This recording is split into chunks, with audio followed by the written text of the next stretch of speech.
mapagpalang araw sa ating lahat.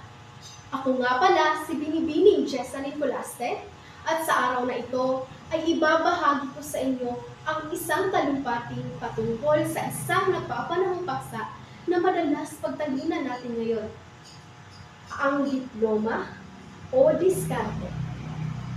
Sa mundong ating ginagalawan, likas sa atin na magkaroon ng pagganito sa mga desisyong maaari nating piliing tahakin.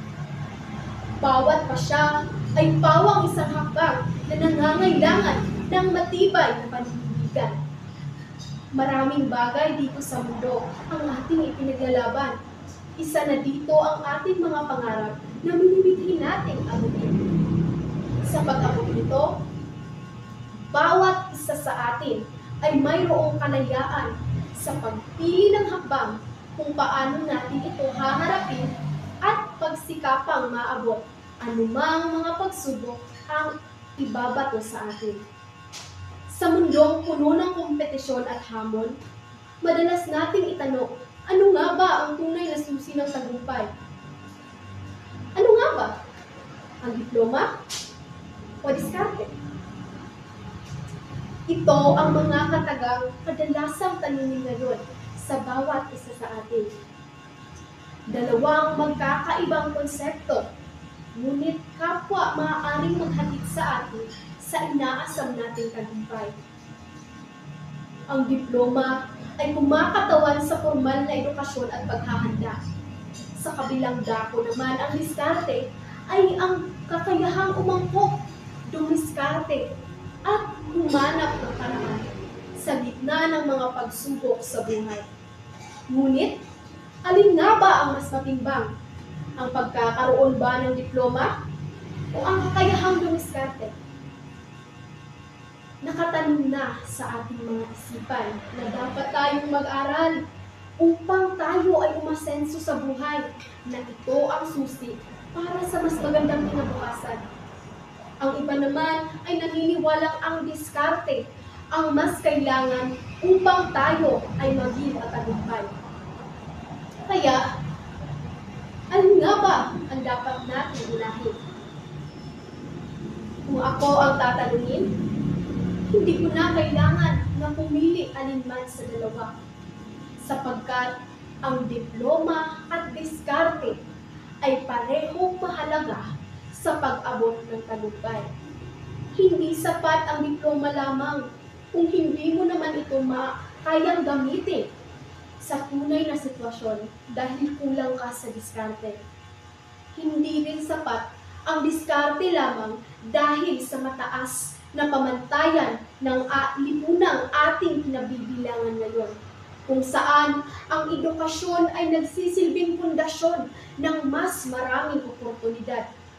Kung kaya, pipiliin kong diskartehan ang diploma nang sa gayon ito'y magsilbing aking sandata upang mas maging matagumpay. Layunin ng edukasyon na buksan ang ating isipan na magkaroon ng kaalaman sa mga bagay-bagay at impormasyon sa kasalukuyan, sa hinaharap, at maging sa kinabukasan. Ika nga, ang edukasyon ang susi ng tagumpay.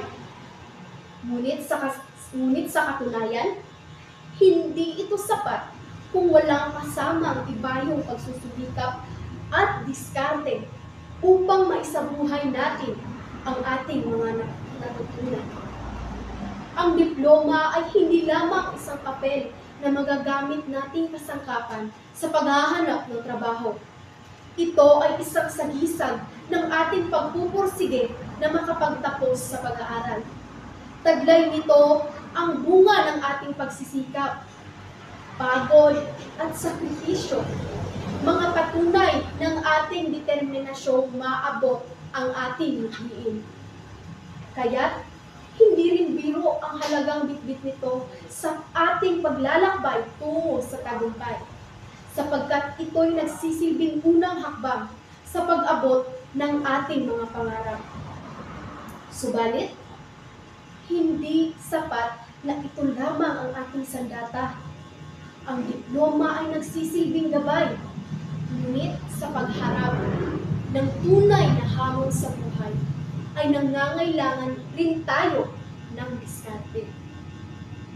Sa kabilang dako naman, ang diskarte ay ang kakayahang humanap ng paraan kahit pa man sa gitna ng mga hamon sa buhay. Kadalasan, ang diskarte ay nagiging usapin ng pagduda at minsan din ay pawang minamaliit ng ilan. Ngunit sa katunayan, ang diskarte ay isang lakas na hindi nakabatay sa estado o sa katayuan ng buhay.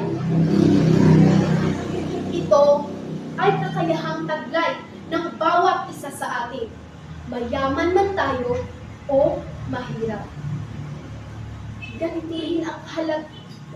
Ganito rin kahalaga ang diskarte, kung kaya't mas mainam na pagyamanin natin ito kasabay ng ating mga kaalaman upang mas maging malinaw ang tagumpay sa ating mga kamay. Dahil para sa akin, ito ang tunay na tagumpay.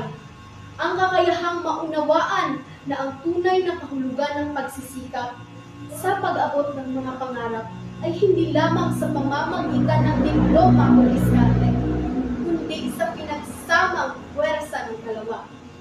Kaya sa huli, bakit pa natin kailangang pumili sa dalawang konseptong ito kung maaari naman natin itong pagsabayin upang mas tiyak nating maabot ang tagumpay? Bakit pa natin kailangang patunayan na mas mahalaga ang diploma kaysa sa diskarte? O di kaya'y mas matimbang ang diskarte kaysa diploma kung ang patutunguhan naman ito ay ang ating tagumpay? Ang diploma ay patunay ng ating pagsisikap sa pag-aaral, at ang diskarte naman ang ating kaagapay tungo sa tunay na tagumpay. Hindi dapat nakakulong ang ating isipan sa kung ano lamang ang nais nating paniwalaan. Bagkus ay maging bukas tayo sa iba't ibang posibilidad na maaaring magpalawak sa ating pananaw at mas maglalapit natin sa tagumpay. Sapagkat para sa akin, ang tunay na susi sa tagumpay ay hindi lamang tungkol sa kung ano ang ating natapos, kundi sa kung paano natin ito nagamit sa realidad ng buhay. Yun lamang po, at maraming salamat.